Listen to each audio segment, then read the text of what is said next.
Is there objection? Mr. President, The senator from Kentucky. reserving the right to object. I think it's incredibly important that we read bills before we vote on them, that we have adequate debate, and that we really understand what we're doing. The Magnitsky Act was originally an act that sought to sanction people in Russia, still does, but was expanded beyond Russia. And now this bill would expand it further. When you're going to sanction people, there has to be an argument about who you're going to sanction. So the original Magnitsky Act has in law that you would sanction people who have gross violations of internationally recognized human rights. Well, that sounds good, but the Magnitsky Act goes a step further and defines what these are. Gross violations of human rights includes torture, cruel, inhumane, or degrading treatment, punishment, prolonged detention without charges and trial, causing the disappearance of persons by the abduction and clandestine detention of those persons. A lot of this applies to really what happened to Magnitsky. This was named after him because of what happened to him. Other flagrant denials of the right to life, liberty, and the security of the person. What we're having happen right now is they're trying to pull a fast one, basically. We're going to get rid of all definitions of gross human rights, and we're going to replace it with not a list of things like torture and murder, indefinite detention. We're going to replace it with the words serious human rights abuse. Well, it still sounds pretty good, but it's like, what does that mean? The problem is that many different people have different definitions of rights. The left, including the UN, believes that you have a right to an abortion, to a house, to the internet, to health care. So you can see how if you have wide open, vague, vastly ambiguous language, that someone could be president and say, the leader of that country is denying the human right to abortion.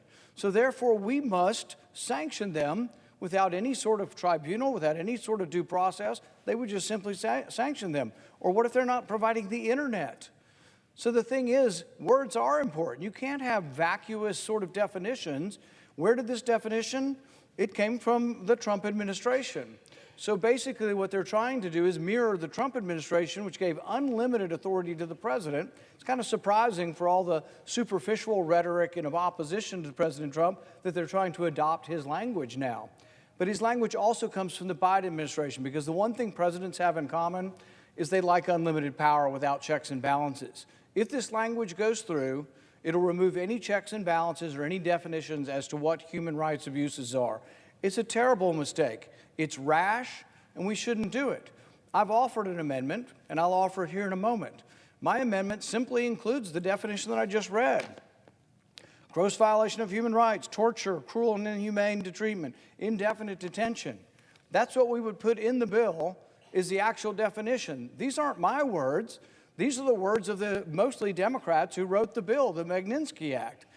What they're trying to do is take the Magnitsky Act and drive an enormous hole in it that you can push anything through and do sanctions on anybody, anywhere in the world, based on a vague, ambiguous, and vast definition that is not specific. All I'm asking is that you keep the Magnitsky Act. The irony here is the very authors of the Magnitsky Act are on the floor saying, we don't want the Magnitsky Act anymore. We want a big, enormous hole that the president can sanction anybody in the world anytime. It's a terrible idea. It's rife for abuse from a president. Many on the other side had arguments with the previous president, and they worried about him having unlimited power. So they want to give unlimited power to their president because they like him better. Well, guess what? I'm an equal opportunity, ecumenical kind of guy that says, no president should have vast power. All presidents' powers should be circumspect. All presidents' powers should be controlled. And all I'm asking for is we pass the original Magnitsky Act. So this is going to be forever. This isn't a year or two. We first started into the Magnitsky Act. We were going to do it just a year or two and see how it's going. This is forever. It'll never come back up again. And we're doing it with 5 minutes worth of debate, not going through a committee. And we're just simply going to say, do whatever you want, sanction anybody in the entire world. It's a huge mistake. It's a huge expansion of government power, of presidential power, and it'll lead to abuse. And I promise you, the moment there's a Republican president back in the White House, the other side will be squawking, saying, why is he doing this? Why is he doing this? So I'd say take a step back. We could talk about this over the next several days. We could come to an agreement. I've even said we could expand the definition. The definition of gross violation of human rights from Magnitsky should not be thrown away, and we could add to it. If there are other things such as corruption you don't think are included, give us some words, we'll talk about it and see if we can come to a compromise. That's what was offered, and back what we get is that, oh, everybody else agrees on the other side, so I should be quiet. I'm talking about something that's arcane.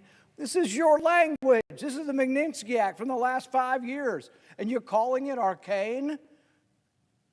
This is a very reasonable request, and it's a very unreasonable request to ram this down the throats of Americans, to expand presidential power with no checks and balances, and I absolutely object to it. I will offer as a counter, though, a unanimous consent request that is at the desk to have my amendment pass immediately, and if my amendment is passed immediately, that the remaining request from the Senator Schumer be passed as well.